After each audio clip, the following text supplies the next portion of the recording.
बाबूजी, फसल किसान अपने खून पसीने की मेहनत से कमाता है, वो उसका मालिक होता है बाबूजी। वो जहां चाहे अपनी फसल बेच सकता है, भला इसमें ठाकुर साहब को इतराज कैसे हो सकता है बाबूजी? बेटा, तुम्हें डर नहीं लगता ठाकुर से बगावत करोगे?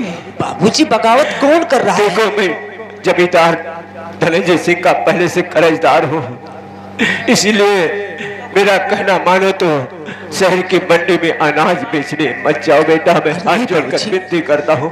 नहीं बाबूजी, अगर 4 पैसे ज्यादा नहीं मिलेंगे तो ठाकुर साहब का कर्जा कैसे चुकाएंगे बाबूजी? जरा ये तो सोचिए। कैसे मैं तुझे समझाऊं कि मैं किस तरह से पत्थर रखकर अपनी कलेजे में जी रहा हूँ? मालूम है बाबूजी, मालूम है। मैं इसलिए मैं ठाकुर के जुर्म से खूब वाकिफ हूँ, इसलिए मेरा कहना मान लो। शहर की मंडी में अनाज बेचने मत जाओ। और ठाकुर ने ऐलान भी करवाया है कि वृंदावन गांव का एक किसान शहर की मंडी में अनाज बेचने जाएगा तो जान से मार दिया जाएगा, उसका घर जला दिया जाएगा, उसका हाथ पांव तोड़ दिया जाएगा। अगर तुझे कुछ हो गया तो हम सब बेटा क्या करेंगे? कैसे जी पाएंगे? बाबूजी, अरे हम लोग तो पहले से ही मरे हुए हैं, फिर एक बार कोशिश करने में हार जी क्या है बाबूजी?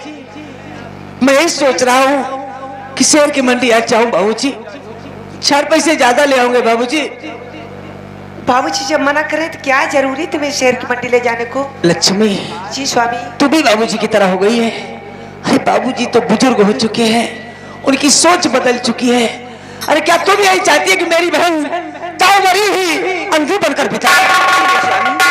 ये नहीं चाहती हूँ। अगर ऐसा नहीं चाहती है तो सुनो मेरी बात, चलो थोड़ा सा अनाज एक बोरी में भरो। आज हम थोड़ा सा अनाज लेकर शहर की मंडी जाएंगे, अपनी साइकिल पर लाद कर। अगर अच्छा दाम मिला तो थोड़ा थोड़ा करके सारी रकम ले जाकर शहर की मंडी में बेच आएंगे। चलो बोरी में। बात नहीं, मैं हाथ जोड़कर विनती कर रहा हूँ। नहीं बाबूजी, आप हमें शर्मिंदा कर रहे हैं बाबूजी। नहीं, बड़ा खतरनाक है बेटा, मेरी बात मान लो। शहर की मंडी में अनाज बेचने मत जाओ बेटा। तू सीधी मेरी बात मानता नहीं, इसीलिए बार बार तू धोखा खाता है। कब तक बाबूजी, कब तक? अरे किसी ना किसी को तो कदम आगे बढ़ाना ही पड़ेगा ना बाबूजी। मुझे पैसों की आवश्यकता है, क्या करूं? अगर तू नहीं मान रहा तो मैं तुझे एक उपाय बता रहा हूँ। हाँ बोलिए बाबूजी। देखो, एकदम सुबह सुबह उठो और साइकिल पर एक बोरी सिर्फ अनाज रखो, चावल वा गेहूं। ठीक बाबूजी। और शहर में जाकर भाव तय कर लेना कि किस भाव में बेचेगा। ठीक है बाबूजी। और ताकि ठाकुर की आदमी और ठाकुर तुझे देख न पाए। ठीक है बाबूजी। नहीं तो बहुत जुर्म ढाएगा वो ठाकुर, बड़ा खतरनाक है। ठीक है बाबूजी। गुड्डू सिंह और रिंकू सिंह निवासी निवासी हैं। ये भाई जो गीत हो रहा था उस पर पैसे दिए 20-20 रुपये लड़कों को दिया है। और सिमिट सरिया वाले साहब हैं, उनकी तरफ से हम लोग शुक्रिया अदा करते हैं। ये आगे राम सुख मिस्त्री और राम तीरथ, ये दोनों भाई इस सीन पर खुश होकर के 30 रुपये इनाम अदा कर रहे हैं। दोनों भाइयों को बहुत बहुत धन्यवाद। राघव ठेकू, ये बताओ कि सारी जगह ऐलान हो गया? हाँ हाँ बोलो। क्या हो नहीं, ऐसा ही होना चाहिए। आओ चलते हैं, देखते हैं किसकी रकम तैयार हो गई है किसकी नहीं। आओ चले देखते हैं। चलिए आओ।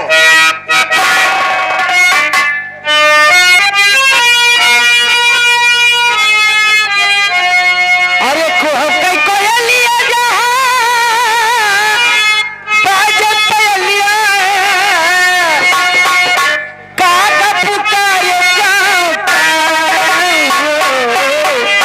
सबसे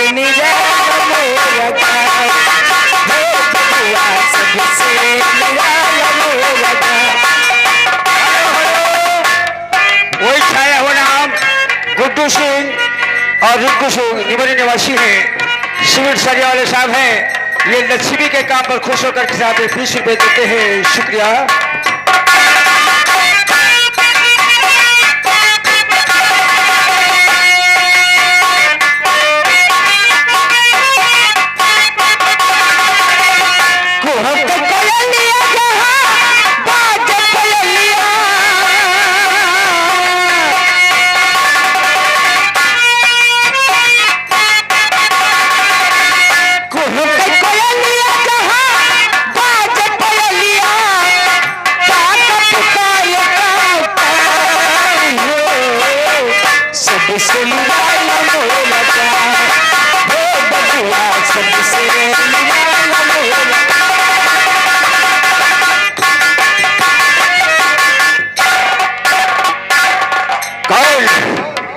सुबह सुबह की टाइम गांव से बाहर निकल रहा है राम प्रसाद का बेटा शिवा।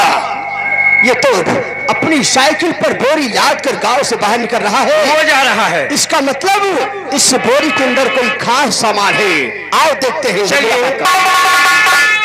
चूमे आकाश जहां मंदिर शिवालय, चूमे आकाश जहां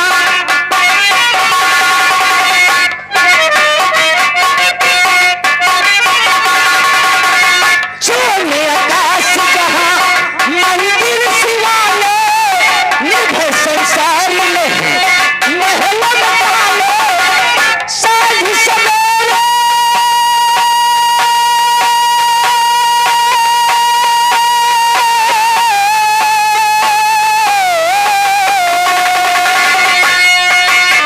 साँझ सवेरे बचावे बसुरिया, साँझ सवेरे बचावे बसुरिया, मोहन मुरारी खाए सब सुंदर लोग।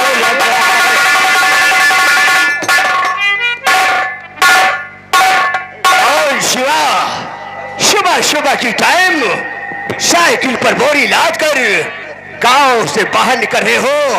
और इस बोरी के अंदर क्या है?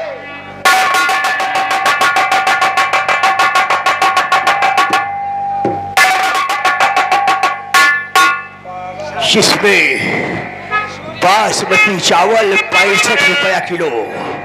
इसका मतलब ये गांव से बाहर मंडी की तरफ जा रहा है। शिवा, मैं तुमसे कुछ कहना चाहता हूं।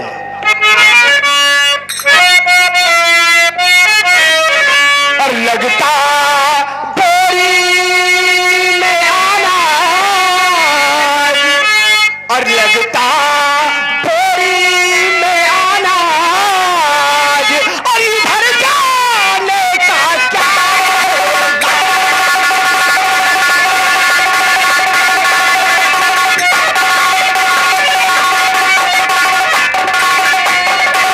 कहो गाँव में पिस जाता है, कहो ये बातें सब, और फिर इधर निकला कैसे? अरे मुझसे कहे ना सब, और शंका लगती मुझको आज, और इधर जाने का क्या?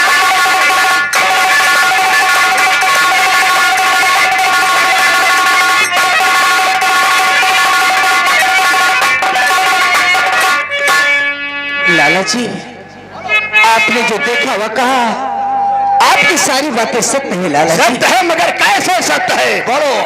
सहेली में महंगा बिके ये नाज, 65 रुपया किलो मंसूरी। सहेली में महंगा बिके ये नाज, और वही जाकर बेचूंगा।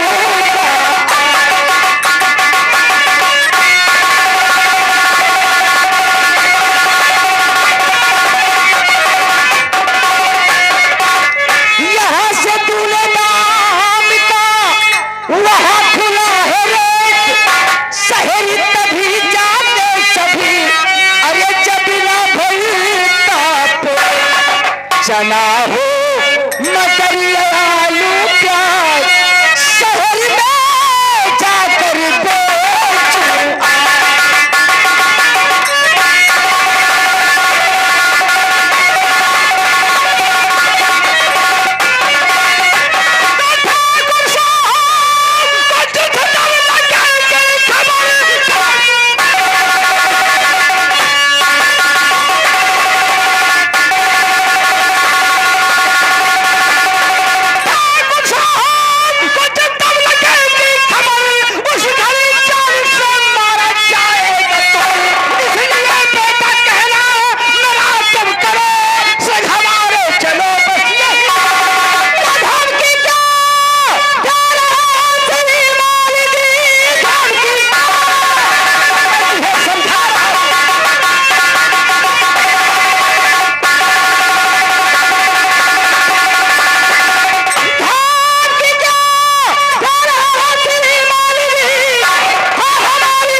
तुझे धमकी नहीं दे रहा हूं बल्कि समझा रहा हूं। और तुम्हें पता है कि तुम्हारी सारी जमीन हमारे ठाकुर साहब के यहाँ गिरी है। 3 बीघे बचे हैं, उसी में कमाते हो, खाते हो और बेचते हो।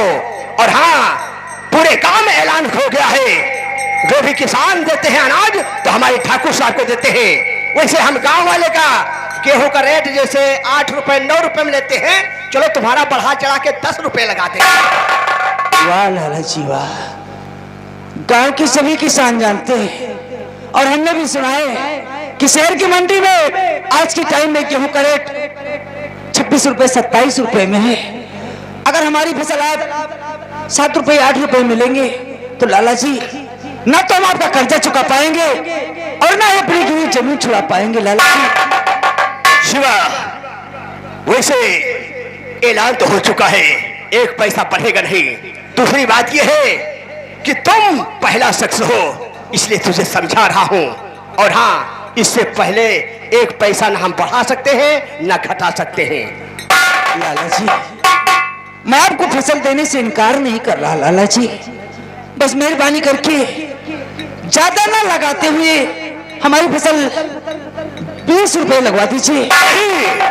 1 पैसा भी नहीं बढ़ेगा। और हाँ, ठाकुर से बगावत करना कोई अच्छी बात नहीं है, इसलिए तुझे मैं समझा रहा हूं। लाला जी, हमें पैसों की आवश्यकता है, इसलिए हम शहर की मंडी जा रहे हैं लाला जी, और हो सकेगा तो हमें माफ कीजिएगा।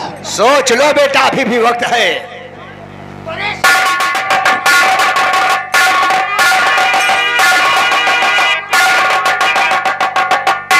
रहो के तो ये 2 टके का किसान का बेटा आज मेरी बात को काट के शहर की मंडी अपना अनाज लेकर जा रहा है। जी हाँ, ये बेचकर वहां से वापस आएगा, गांव वाले से बताएगा, गांव वाले एक एक करके अपना अनाज शहर की मंडी बेचने जाएंगे और लौट कर आएंगे तो घर में खुशहाल रहेंगे। तब तो हमारी लाला गिर जाएगी तेल लगा। ये पेशे से मैं लाला हूँ। मोबाइल ला, अभी बताते हैं हराम चाहते को कि लालागिरी क्या होती।